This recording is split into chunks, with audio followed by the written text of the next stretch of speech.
What's up, YouTube friends? It's your girl Malika from beingmymalika.com, and I am back with another video. Today I have for you guys our paycheck budget for our first paycheck for the month of March. Now, you guys saw my last video, and if you haven't seen that video, I'll link it up here in the cards, where I set up my March monthly calendar. So that is what I'm going to be going off of to go ahead and do my paycheck budget. I get paid on the 1st and the 15th. So the 1st through the 15th is everything that is going to be paid with this first paycheck. All of these right here, it looks like there's a lot before the 15th. All of these are actually due on the 15th. So they will come out of that second paycheck. So basically what I am paying is everything from the 1st through, what is this, until like the 12th here. So I'm going to go ahead and start with my income. Now my salary is the same every paycheck, so I know what that is. So that one was $1837.39.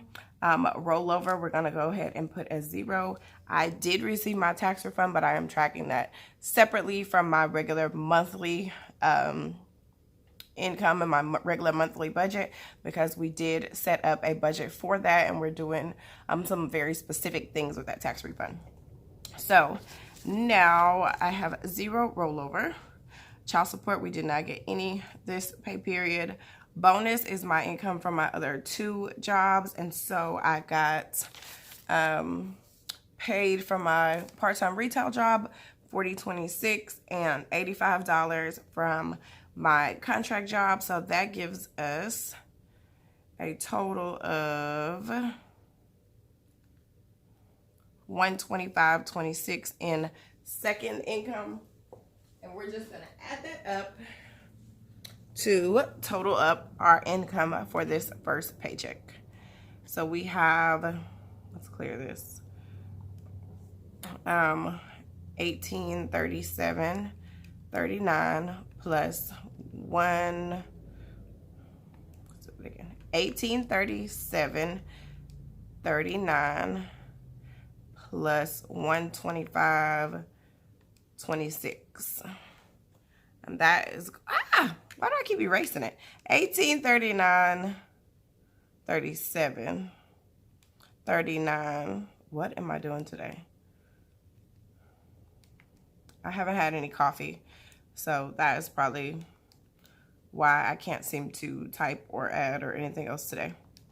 26 equals 1962.65. Goodness me.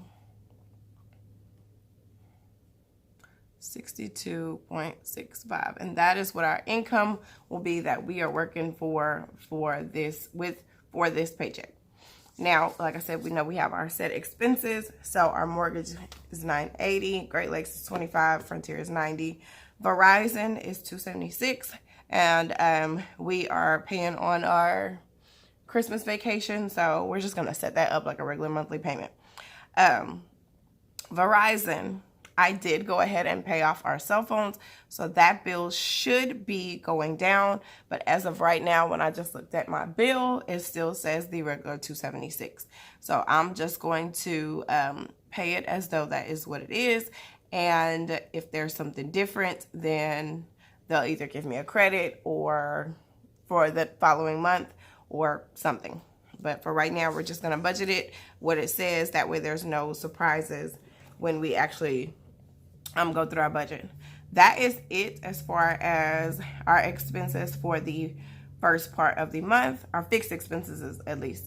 So let's go ahead and add those up. So that's $980 plus 25 plus 276 plus 170. That gives me a total of $1451.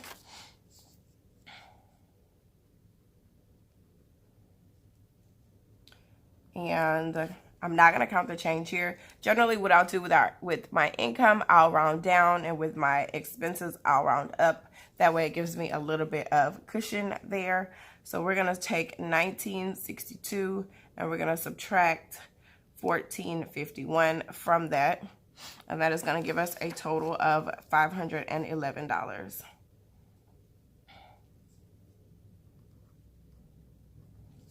All right. Now for our cash envelopes, if you notice right here by giving, it says no cash. That is because I am going to go ahead and, well, I have already paid for our donation to the Crohn's and Colitis Foundation for the Take Steps Walk. I have also made a donation to my niece is going on a mission trip, and so I made a donation to that. And so I'm not going to take out any cash for giving because that has already been taken care of. So I'm going to X that out and make that 0 because that money is already gone. So now I'm going to go ahead and add up. That makes our cash envelopes now, instead of being $500, it's going to bring us down to $440.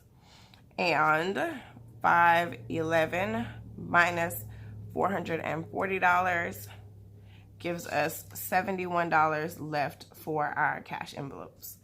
And we're going to look over here and kind of see what we got, but I have a feeling that I'm going to actually put all of that towards vacation because we are taking this trip on the 9th, and I know I have a little bit left. I have some in my travel sinking fund here already, and I also have a separate savings account for that as well, but I want to go ahead and cushion that. I just want to look back here for February and see exactly what I have been putting, what I put in all of my sinking funds the last time. So I did fund all of those the last time, so there's nothing that didn't get funded last paycheck that may be, you know, short. So the only thing that I may split this between Christmas and travel. That's 75 because I really, or 71 because I really want to make sure that that gets shored up before Christmas. Let's see how much we have in travel. 20, 40, 60, 70, 75, $83. We've got $83. Like I said, that hotel room is going to be about $300. So yeah, I think that is actually what I'm going to do, is I'm going to just put it all into my vacation sinking fund because of all of the travel that we are having to do for the month of March.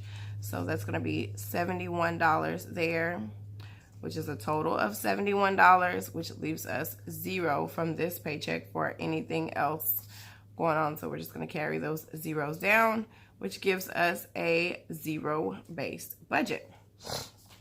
I will actually have to be doing some dipping in some other sinking funds for the month of March as well. Somehow I managed to snap my shower head off, and then there's a leak under my sink. So what I cannot fund for my house maintenance fund will actually have to come out of my emergency fund because I cannot flood my house. And right now I'm having to replace the bottom panel of the cabinet and the faucet and maybe the sink in my kitchen because everything is leaking and the water has been leaking down there for a while.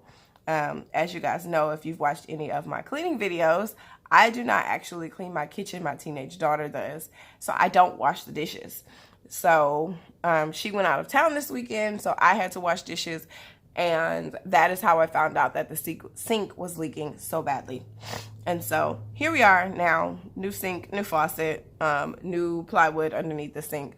All of that has to be done, and that is likely to come from my house maintenance sinking fund, and then also whatever I can't get out of that will either come from, I'll have to shake some things up with that tax refund budget, or from my emergency fund. I'm actually probably likely going to pull that from that tax refund budget so I don't have to touch my emergency fund and just cash flow some of the things that I had in that budget.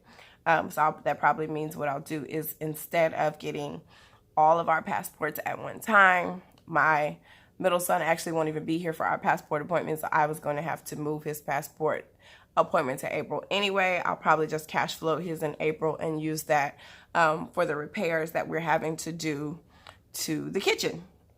So yeah, that is just an example of how things change in your budget, and also an example of, you know, when you have to use that emergency fund, because Although my house is relatively new, things break, things happen, and so we have to fix them. Kind of the cost part and bar for being a homeowner. So there's that. So the next thing that we're going to do, and guys, I'm sorry for all this kind of snorting and coughing. My allergies are killing me. So I know the last couple of videos have been really snorty. So I do apologize for that. But now that I have this budget done, what I'm going to do is we're going to fill out our cash envelope breakdown so that we can go ahead, go to the bank and get those that cash from the bank, and then we'll be able to stuff our cash envelopes in a separate video. So our categories that are getting cash are gas, groceries, home, kids, and entertainment.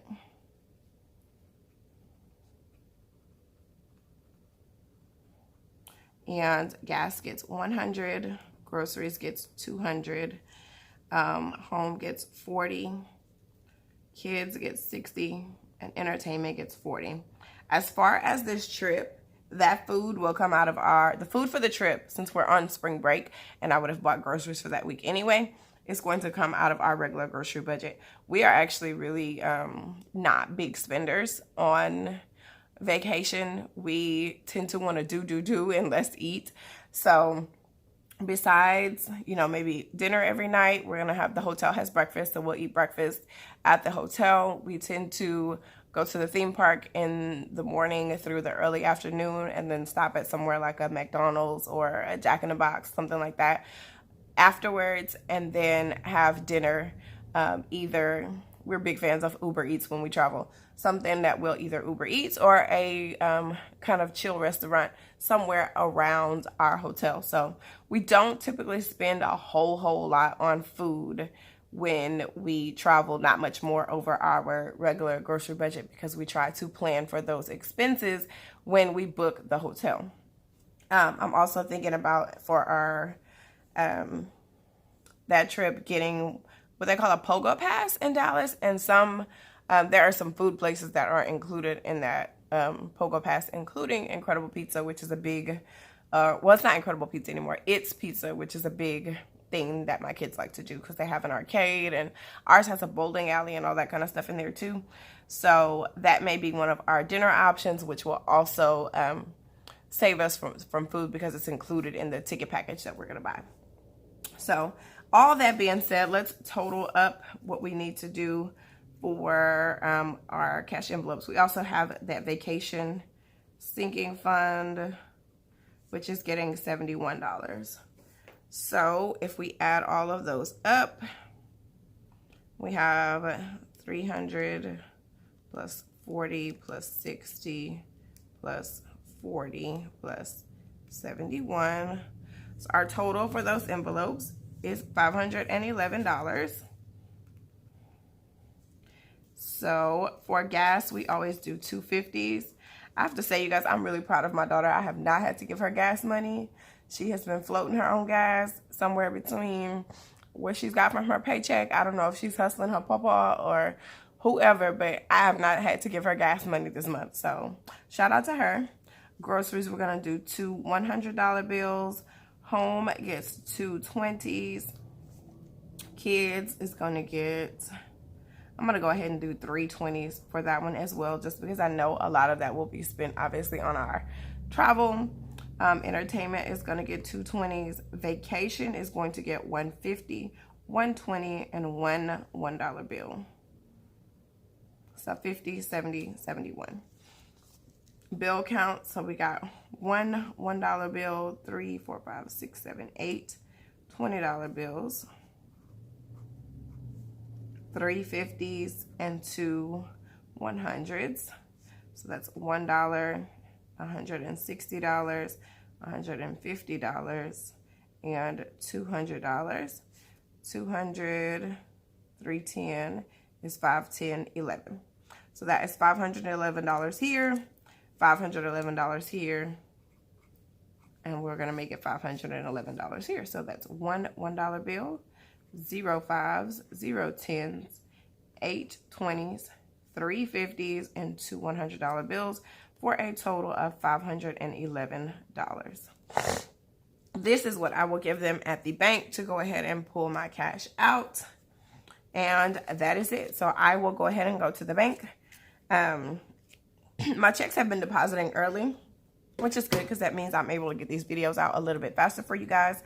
So what I will do is go ahead and go to the bank, and then I'll come back and film the cash envelope stuffing. And I'll also at that point do the unstuffing, put whatever we're going to put towards savings, towards our savings envelope.